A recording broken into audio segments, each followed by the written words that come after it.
Jesus, I just have to say it, Jesus died spiritually. You know why he died spiritually? It's called the order of God. Now, you're going to have to stay with me, and then we're going to have to talk about it on another day. All right? The Bible says that there was a man that represented you. You know what his name was? Adam. The Bible says that there was a last man that represented you. You know what his name was? Jesus. Guess what? They were all both tempted in 3 areas. Lust of the flesh, lust of the eyes, pride of life. The Bible says that where Adam failed, Jesus succeeded. The Bible says that when Adam disobeyed, he died. Yet when we see that he died, he's still walking around. So what does that mean? It means instantly he died spiritually, and because he died spiritually and separated himself from God, he began to die progressively. Physical death became a progressive thing. That's why he died at 931 years old, but nevertheless he died, and God never intended for him to die.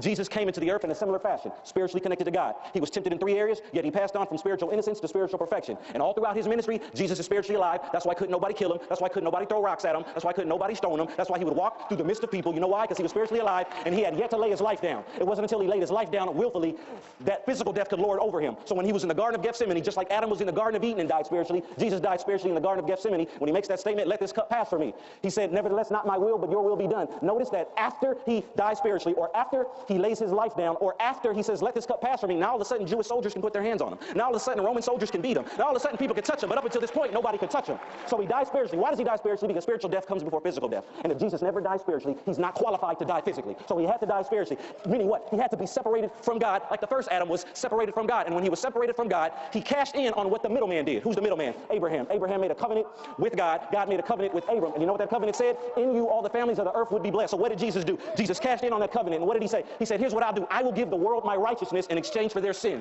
So he goes ahead and he takes their sin and he places it upon himself. And when he places that sin upon himself, God couldn't look at him. Why? Because God can't look at sin. So when he died on that cross, he died a spiritually dead man, or a man separated from God. But here's the difference. Spiritual death didn't have legal authority over him. You know why? Because Jesus never sinned. The Bible says that sin was placed on him. He became sin for us so that we could become the righteousness of God. The Bible says that he became the curse for us so that we could become the righteousness of God. So on that cross, guess what? He tells that dude over on the right side or on the left side, he said, and the guy said, hey, remember me in your kingdom. And Jesus said, assuredly, I say to you today.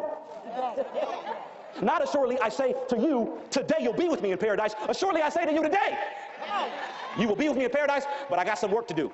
I have to descend into the heart of the earth, and I have to serve man's sentence. Man not only was destined to die physically, man was destined to hell. Our substitute had to do or go to the place we were destined to go so we would not have to go. And when he went there for us, after 3 days and 3 nights were completed on the earth, hell had to let him go. You know why?